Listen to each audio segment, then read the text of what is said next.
Good morning, children. Today we learn a new topic, put together. Put together means combining all the things together. So let's start. One ball and one another ball. So one ball and one ball means two balls. Two caps and one cap make three cap.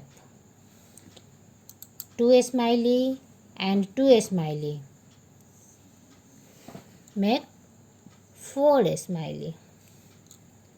Three flowers and two flowers make five flowers.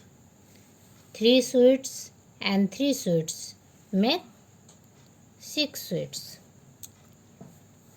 Four trees and one tree make five trees. Thank you.